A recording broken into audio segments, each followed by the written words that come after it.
Asteroids are rocky worlds revolving around the Sun that are too small to be called planets. They are also known as planetoids or minor planets.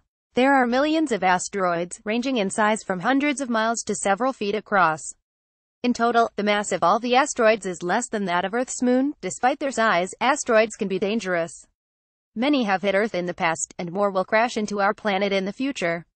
That's one reason scientists study asteroids and are eager to learn more about their numbers, orbits, and physical characteristics. If an asteroid is headed our way, we want to know that.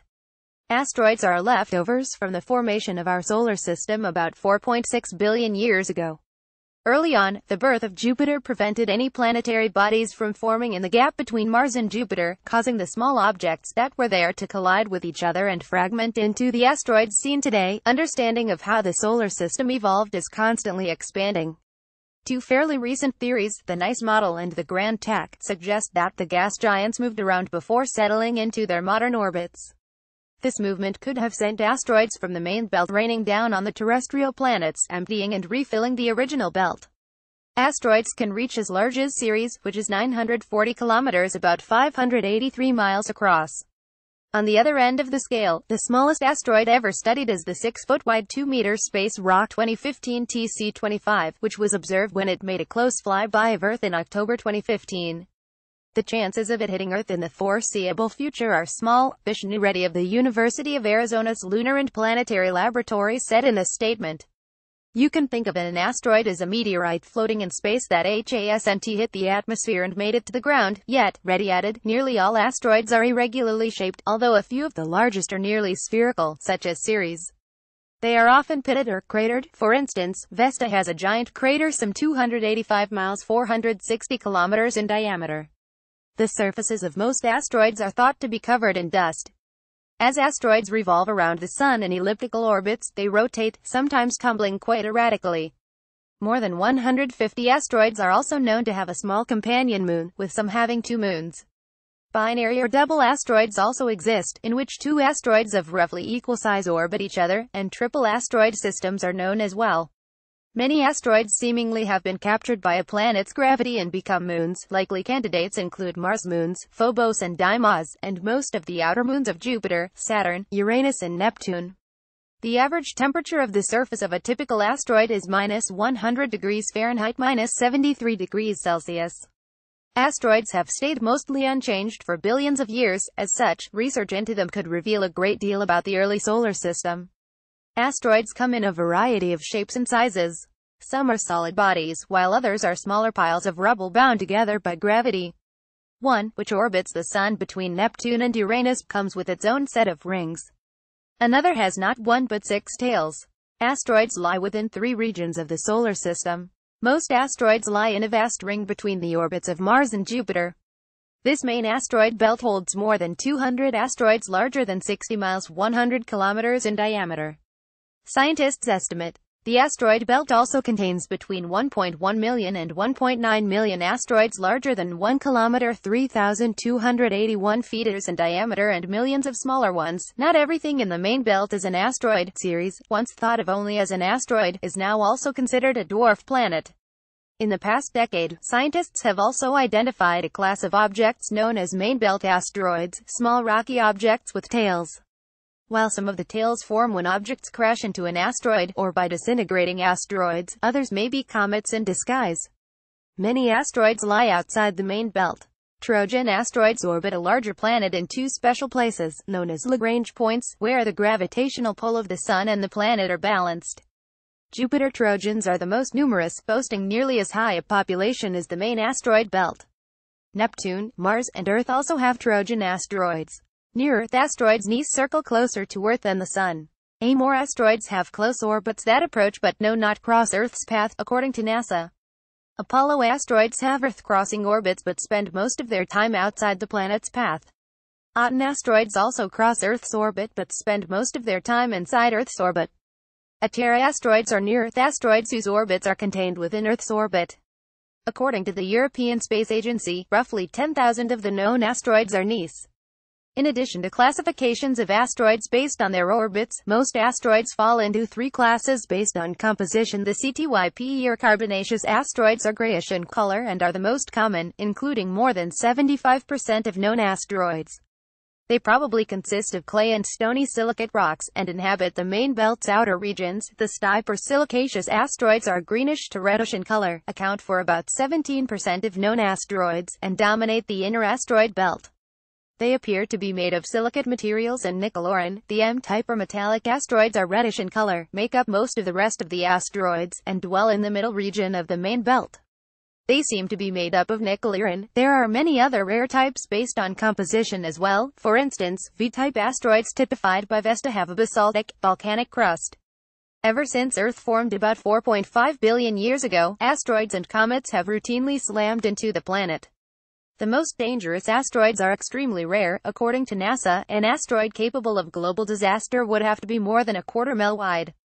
Researchers have estimated that such an impact would raise enough dust into the atmosphere to effectively create a nuclear winter, severely disrupting agriculture around the world. Asteroids that large strike Earth only once every 1,000 centuries on average, NASA officials say. Smaller asteroids that are believed to strike Earth every 1,000 to 10,000 years could destroy a city or cause devastating tsunamis. According to NASA, space rocks smaller than 82 feet 25 meters will most likely burn up as they enter Earth's atmosphere, which means that even if 2015 TC-25 hit Earth, it probably wouldn't make it to the ground. On February 15, 2013, an asteroid slammed into the atmosphere over the Russian city of Chelyabinsk, creating a shock wave that injured 1,200 people. The space rock is thought to have measured about 65 feet 20 meters wide when it entered Earth's atmosphere. When an asteroid, or a part of it, crashes into Earth, it's called a meteorite. Here are typical compositions: iron meteorites, iron 91%, nickel 8.5%, cobalt 0.6%, stony meteorites, oxygen 6%, iron 26%, silicon 18%, magnesium 14%, aluminum 1.5%, nickel 1.4%, calcium 1.3%. Dozens of asteroids have been classified as potentially hazardous by the scientists who track them. Some of these, whose orbits come close enough to Earth, could potentially be perturbed in the distant future and sent on a collision course with our planet. Scientists point out that if an asteroid is found to be on a collision course with Earth 30 or 40 years down the road, there is time to react. Though the technology would have to be developed, possibilities include exploding the object or diverting it. Image gallery: potentially dangerous asteroids. For every known asteroid, however, there are many that have not been spotted, and shorter reaction times could prove more threatening. When asteroids do close flybys of Earth, one of the most effective ways to observe them is by using radar, such as this system at NASA's Goldstone Deep Space Communications Complex in California. In September 2017, the near-Earth asteroid 3122 Florence cruised by Earth at 4.4 million miles 7 million kilometers, or 18 times the distance to the Moon. The flyby confirmed its size 2.8 miles or 4.5 kilometers and rotation period 2.4 hours. Radar also revealed new information such as its shape, the presence of at least one big crater, and two moons. In a NASA broadcast from earlier in 2017, Marina Brozovic, a physicist at NASA's Jet Propulsion Laboratory, said radar can reveal details such as its size, its shape, and whether the asteroid is actually two objects, a binary system, where a smaller object orbits a larger object. Radar is a little bit like a Swiss Army knife, she said. It reveals so much about asteroids all at once. In the unlikely event that the asteroid is deemed a threat, NASA has a Planetary Defense Coordination Office that has scenarios for diffusing the situation.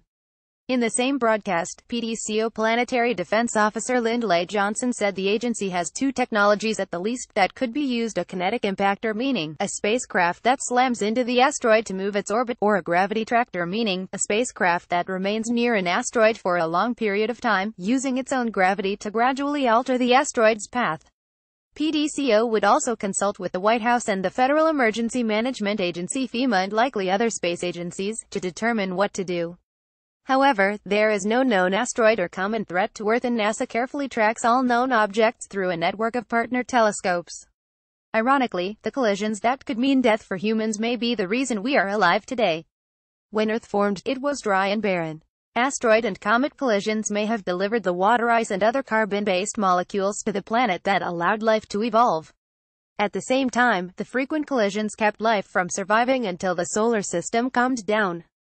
Later collisions shaped which species evolved and which were wiped out.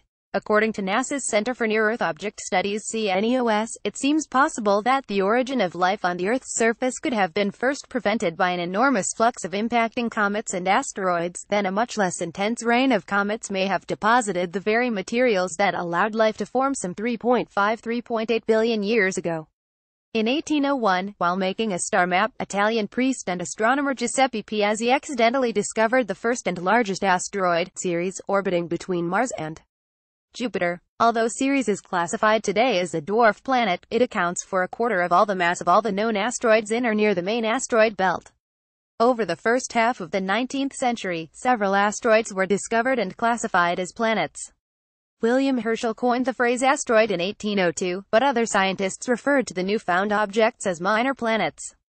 By 1851, there were 15 new asteroids, and the naming process shifted to include numbers, with Ceres being designated as one Ceres. Today, Ceres shares dual designation as both an asteroid and a dwarf planet, while the rest remain asteroids.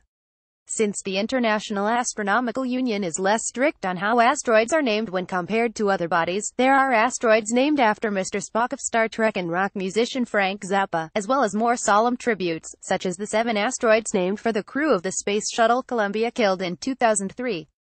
Naming asteroids after pets is no longer allowed.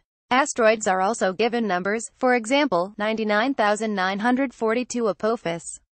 The first spacecraft to take close-up images of asteroids was NASA's Galileo in 1991, which also discovered the first moon to orbit an asteroid in 1994. In 2001, after NASA's NEAR spacecraft intensely studied the near-Earth asteroid Eros for more than a year from orbit, mission controllers decided to try and land the spacecraft.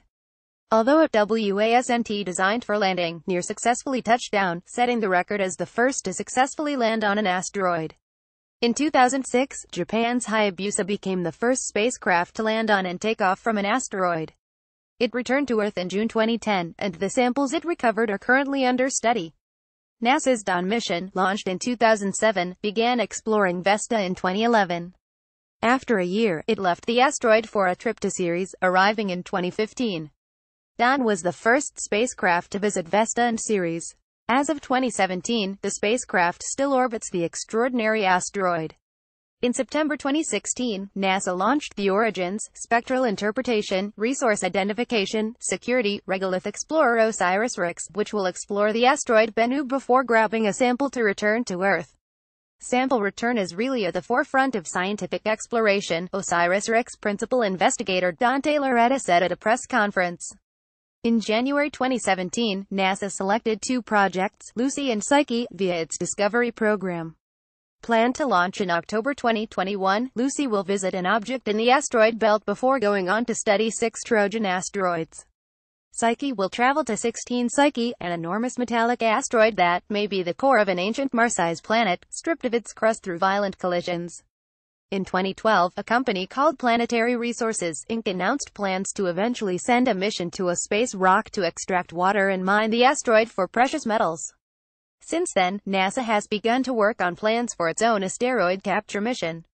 According to CNEOS, it has been estimated that the mineral wealth resident in the belt of asteroids between the orbits of Mars and Jupiter would be equivalent to about $100 billion for every person on Earth today. Additional reporting by Elizabeth Howell and Nola Taylor read, Space.com contributors. Additional resources.